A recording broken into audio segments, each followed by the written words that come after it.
All right, I'm going to be building this Küster,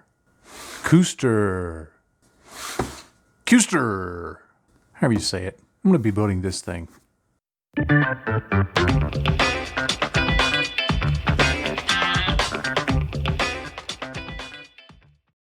Hey, I'm John. Thanks for joining me for this video. This is, I think it's pronounced Küster. Küster. Like a roller coaster. Anyway, I'm going to be building this. It's a fairly new model from Wave. It's a Maschinen Krieger kit. And basically it's this big walking thingy here. And it looks kind of cool. And so I'm pretty excited about building it. Hey, pardon the interruption of the video, but I wanted to tell you about something that I think is really kind of cool. My friend Wright is having a Maschinen Krieger competition. And it's going on right now. The deadline to enter is the end of February 2021, so you got plenty of time to start work and get your stuff entered. The instructions are at the link that's down in the description below, so you'll find out all the details there, and you can just tag your work with the hashtag that I can't remember right now, so I'm going to put it right here, and it's also going to be in the description.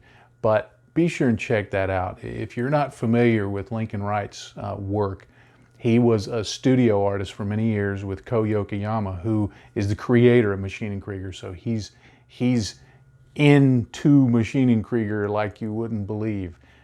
He's been very instrumental in its growth, especially in the West. And he's also a good friend, and I appreciate all he's done for me. So I want to do the little bit that I can to kind of help him out and say, go check out this contest. And whether you're experienced at Maschinen Krieger or not, maybe give it a try. If you're not, they're real fun. They're enjoyable to build, they're great to weather, and you might find a whole new avenue of creativity that you never knew about. So anyway, go to the link in the description below, check out his contest, and see what happens. All right, in the box we get a sprue that is specific to the Küster, and check out the rivets up there.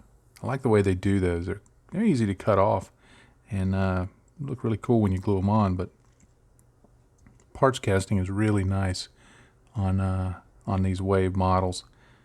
This sprue is from the Gans, which is another variant, so they make use of sprues for different variations. Comes with a figure, but I'm not a real big fan of these split down the side figures, so I will probably just be leaving this on the sprue. The bulk of the parts are from the Kröte, however you say it. 4 sprues of these parts, and it's for not being a really big model, there are quite a few parts that go into it, but they usually assemble fairly easily, so I'm looking forward to building that. Okay, that stuff that other guy just said about it being pretty easy to assemble, don't listen to him. He's a complete idiot. It goes together. There's a lot of seams, a lot of flash, a lot of ejector pin marks. Clean up everything. Make sure you're paying attention to the orientation of all parts. Test fit stuff 10 times. You will get there, but it just takes a little work. Now, one thing to point out, and this caused me no end of angst. The instructions show you to mount this part N16 right here on the back of his butt. And there's a little peg there, and so you're looking for a little hole. Well, part N16 doesn't have a hole where if you orient it the way it shows here, that it will fit up in there with the engine and everything else. It just won't work. And I was about ready just to modify the part to make it work. I thought I was doing something wrong. Then I found this other part that looks just like N16. It was on one of the other sprues. Now I don't remember which sprue it was, but if you're building this kit, just look through the other sprues, you'll find one that looks just like it. It's got the hole in the right place. So where it shows you to use N16, find the part that looks just like N16 and use that. Some other modifications I did. I don't have time to put all them wires on there. That just messes with my head too much. So there's some little holders where the wires were supposed to go through that go down to the feet. I just clipped those off, replaced it with styrene strip, and put some bolt detail on there. I mean, who's going to put the wires where it's facing the enemy anyway? Come on. They're going to get shot. So I did use the brass that comes with the model for most of the handles, the protection handles, just because there was no way the plastic ones were going to survive contact. For these smoke ejector maker thingy dealies, there's no peg, there's no hole, nothing to join onto the side of the hull. I knew good and well that that was going to break off every time I touched this model. So what I did, and you can kind of see it right there, is I drilled some holes in these vertical pieces, super glued some brass rod in there, drilled corresponding holes in the side of the hull, stuck them in there, super glued them, and used Tamiya extra thin on the plastic. So those things now are on there pretty solid. So just be aware of that. There's a lot of little parts that are going to be easy to break on this thing if you're not careful. But the main thing I left off was the engine parts. I can put them on later because I want to paint them separate, and the gun because I want to paint it separate. Everything else is going to be pretty much the same color. So next thing is to get it primed and get the base coats on. Well, obviously I did more than base coat the thing.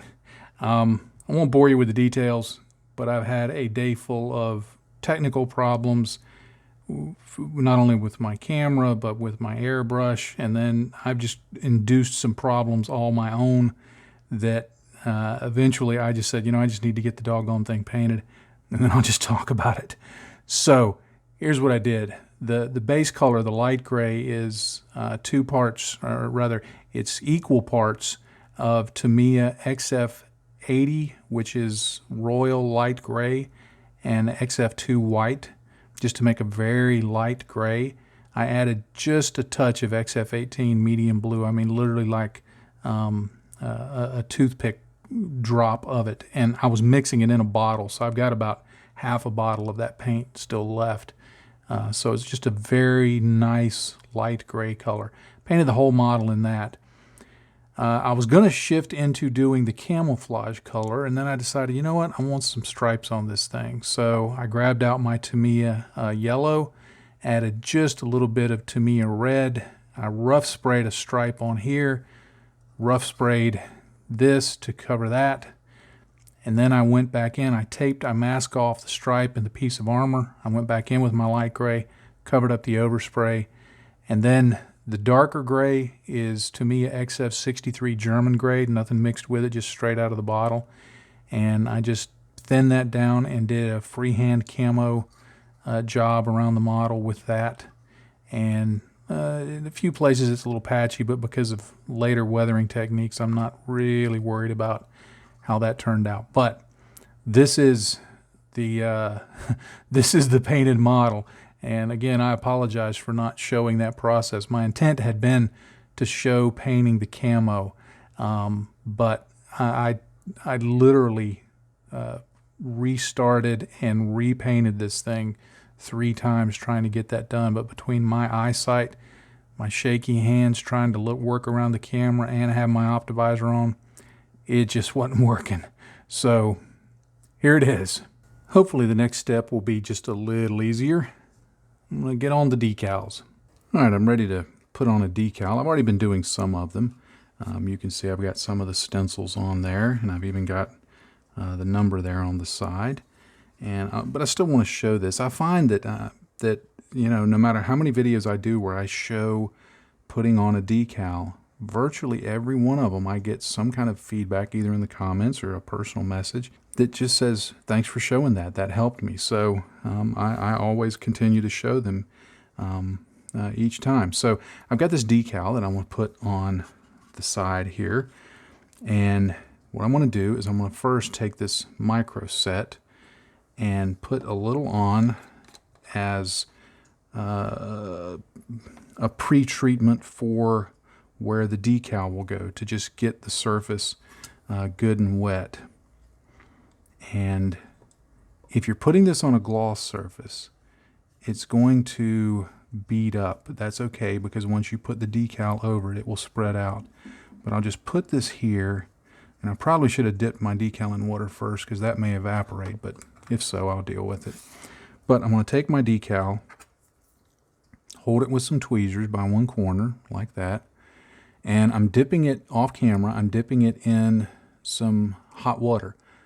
And as I've said before, how hot is it? It's coffee hot. I keep my water in a coffee cup on a coffee cup warmer. So it's hot enough to be drinkable coffee. So I left it in there for that long. Now I'm going to set it on a piece of paper towel over here, just off camera.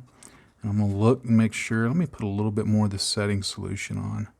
I want to do this at this point rather than before you dip it in the water to make sure there's some on there. It just prepares the surface. And then I'm going to take this and I'm just going to, oh, there's a cat hair. Wouldn't be building a model if I didn't have a cat hair in it. And I'm just going to hold that and slide that off. Now, I'm going to live dangerously. Ah, there it goes. This piece here is the piece that I've called the piece that will eventually get broken. I just broke it. So I'll deal with that later. But I'm just going to come here and I'm going to slide it around. Now I'm using the tip of my hobby knife. If you want to use something different, that's fine. Let me look here quick just to see if I got it generally lined up. Yes. So now what I'm going to do is take a cotton bud or a Q-tip, depending on where you live. Someone was asking me, they said, why do you call it a cotton bud? And I said, well, a lot of people in the world don't call it a Q-tip.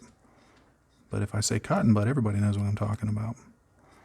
But I'm just going to work out the bubbles. What this is doing is working out any air that might be trapped under that decal, so there's no silvering. Because remember, I did not gloss coat this. You can put on decals without a gloss coat. If you're not comfortable doing that, then by all means go ahead and gloss coat the model. But you can do it if you're careful, if your paint is not too rough or too textured. Now I've got that like I want. Now I'm going to take solve-assembly.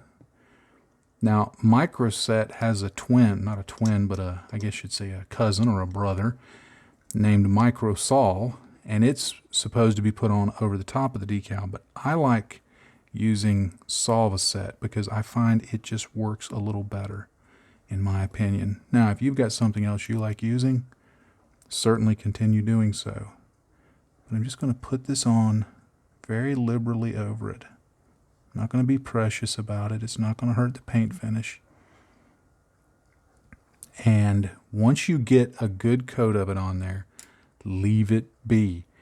If I wait a few more seconds and start trying to put more on, it's going to smear that decal because it's really softening that decal up.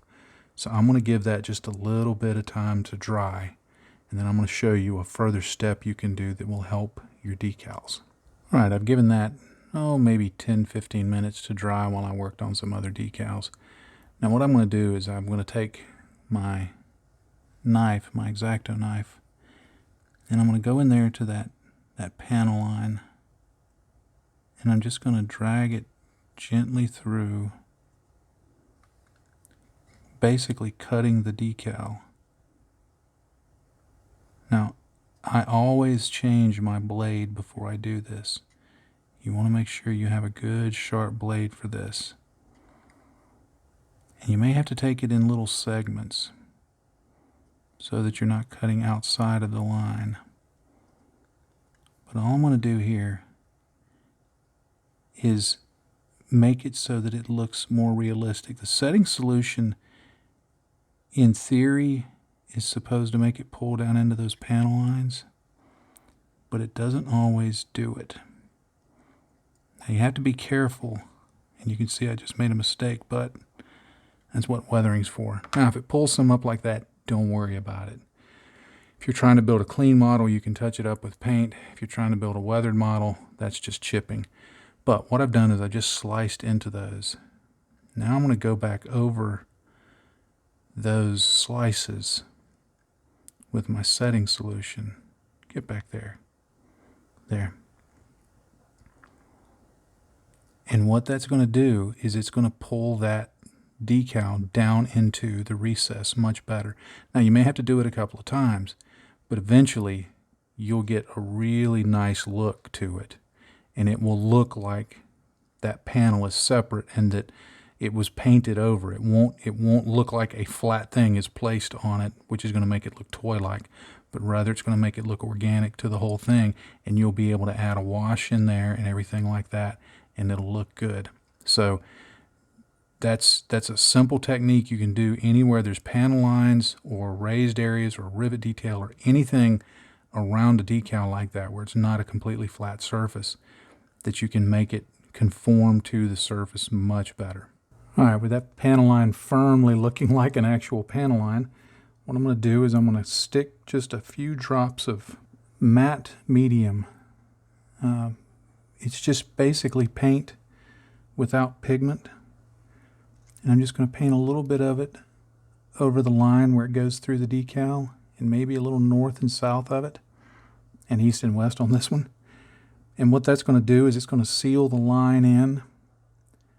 I'll still be able to get a wash in there, but it'll keep the wash from getting up under the decal and looking odd, staining up under there. Now, even though it's going to change, there may be a slightly different finish between the paint finish and the matte medium.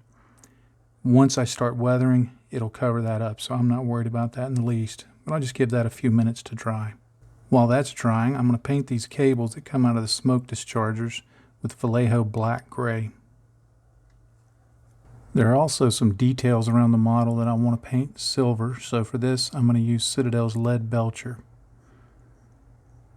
There's no real rhyme or reason as to necessarily what anything on these models are painted, so if you see a part that you think needs to be a certain color, paint it that way. It's completely up to you. Alright, I've tried fighting it, but I just can't help myself. It's like when you hear da-da-da-da-da, your brain just automatically goes da-da. This has got to be red. I can't see these big spinny wheels like this and not paint them red.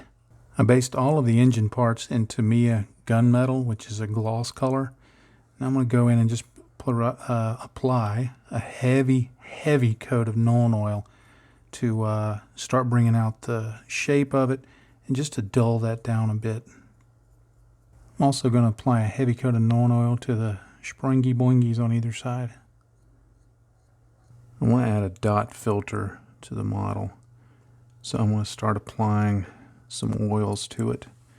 I'm using Ammo of MIG oil brushers. I've got white, medium gray, buff, and Starship filth that I'm going to employ. I don't like using the little brushes that come in their applicator in their bottles. I think they're just a little too big. Just not enough control to them. So I put some on a palette and just apply it with a toothpick. It may take a little longer because you have to scoop up some of the oil on the toothpick, but I like the results a lot better. Now to start streaking it, I'm going to use a fairly old brush. This is pretty much what I use this for, is dot filters and stuff. I'm going to use this to begin streaking it, and I'm lightly damping it with odorless thinner and just a little bit of this Oil Expert enhancing medium. What this stuff does is essentially it mats the paint down a bit more, but it also speeds up the drying time. So I'm just going to begin pulling those down. Now, if you've not done dot filters before, this is the part where you think you've totally ruined your model, but you haven't. You just have to keep pulling them down like this, keep working that oil in, and eventually you'll get a pretty cool look to it. Now notice I'm not doing fast strokes like I would with a dry brush. That tends to mix things up a bit, and You end up mixing all the colors. Your model essentially becomes a palette, and you end up mixing all those colors together. And what you get is usually a muddy grayish brown. So I try to keep slow and steady and just keep pulling those oils like that. And up here at the top, I'm going to pull them back up this way a little bit. What I'm going to do on the top, I'll just go ahead and describe it. Sorry if I got off camera there. What I'm going to do on the top is I'll put the dots on the top also, but instead of streaking them, I may streak them towards the edges, but on the top, I'll stipple them like this so that it will still present a varied surface, and then the streaks will be what's coming down the side of the model. I'll just keep doing that, and I'll do this on all the parts in the model. On the legs, you have to be a little more careful with your placement of your dots, because that can be real easy in such a confined area to get a muddy look. Sometimes what I'll do is I'll actually put the dots on, say, the legs, and instead of streaking them all, I'll stipple them, and then once they start drying a little bit, I'll go back in with a dry brush and just flick it down to streak it just a little bit. And what that will do is it will make the already drying oils just have a few streaks in them, and it'll look about the same, but it won't be as severe as if you tried to do as many dots as I did up here. But you can see it's just starting to introduce some variation in tonal variety across the upper part of the model. So I'm going to continue doing this around the whole rest of the model. One thing I forgot to point out is I actually did a video on the dot filter technique. So if I remember, there should be a link coming up about, hey, look at the oil on my fingers. There should be a link coming up somewhere about right here. So check that out once you get done watching this video. All right, you can see this is starting to dry a little bit, and you can see that it's just introducing some streaking and tonal variety and things like that into the model. I also got this side done also, and still got quite a bit to do on the model, but it can be as subtle or as dramatic as you want in terms of presentation. So I would recommend doing it and dialing it way back at first to see how far you can take it and kind of learn from it. Because the great thing is, if you don't like the way it looks, just use some thinner and wipe off what you've done, and you can start over. But I'll get the rest of this model done, and that will probably do it for this video. All right, well, I think I'm going to call this an video. I have 3/4 of the subsections done. There's still one more leg I need to do the dot filtering on, but I think it's a proper stopping point. I think I've gotten enough done in this video to lead into the next one, which will be the bulk of the weathering. But also for a very practical reason, I need to get this finished up, edited, and rendering before I go off to work today. So, which is only in about an hour and a half. So I'm going to call this a video. I'm real happy with how the dot filtering came out, especially up here on this upper hull. I like the results that produced. It's not overly dramatic, but yet it does give some good tonal variation across the surface of the model. The lower part, I did that one a little. I leaned a little heavier on the darker colors for this, just to give it, because I would imagine this would get a lot more dirty, and I'm going to dirty it up even more in the next video when I'm doing the weathering. And then you can see the leg is actually still drying, and you can see that it's got some staining going on there and some color variation. And again, there's going to be a lot more added on top of this. This is part of getting what I call depth of finish. You can paint a model and you can add some chipping and some fluid staining and some dirt, and it will look good. But if you add more layers of stuff, more variety of tones, and more distressing of the paint, and the more of those things you add, you would be surprised how much it's going to make an improvement in the overall finish of the model, the realism of the model. Even if, if you're just doing, let's say you're doing fluid stains, you pick one color, do your fluid stains, then you come back with another slightly different color and do some other staining. Something as simple as that is going to improve the look of the model greatly. If you're wanting to do soot effects using more than one color, I can't tell you how much that improves. It's not like, okay, if it looked A, it was A and now it's, B, then the next one is C. It's like there's an exponential effect there. You go A and then you add one layer B and then the next layer takes it to D or E. I'm not good at the maths. But the depth of finish is so important in a model. So anyway, I'm very happy with how this depth of finish is going, and I'm really excited to get to what I will call the weathering proper in the next video. Well, thank you so much for watching this video. I'm very grateful that you have done so, especially if you're watching it at this point. I always appreciate the folks who hang around till the very end. I know that's a commitment, a time commitment, and I am thankful it is not lost on me that you have done so. So thank you so much for hanging around. If you've not already done so, if you would please click the subscribe button down here in this corner and hit the little bell icon so you'll know when I have new videos out. That way you'll know when the second part of this one comes out and you can see the rest of it being weathered. But yes, please subscribe. I would be grateful for that. And if you've enjoyed this video, please give it a thumbs up. That really does help me out. I'm trying to grow the channel, and every comment, every like, every subscribe, they all help me in growing the channel. So thank you for your help there. There's also links down below to the various social media platforms that I'm on. So if you're on one of those, please consider connecting with me there. I always love hearing from folks. There's also a link to Patreon. So if you would like to support me financially and support this channel and the work that I do, I would be most grateful for that. If you're already a Patreon supporter, thank you so much for the support you give me.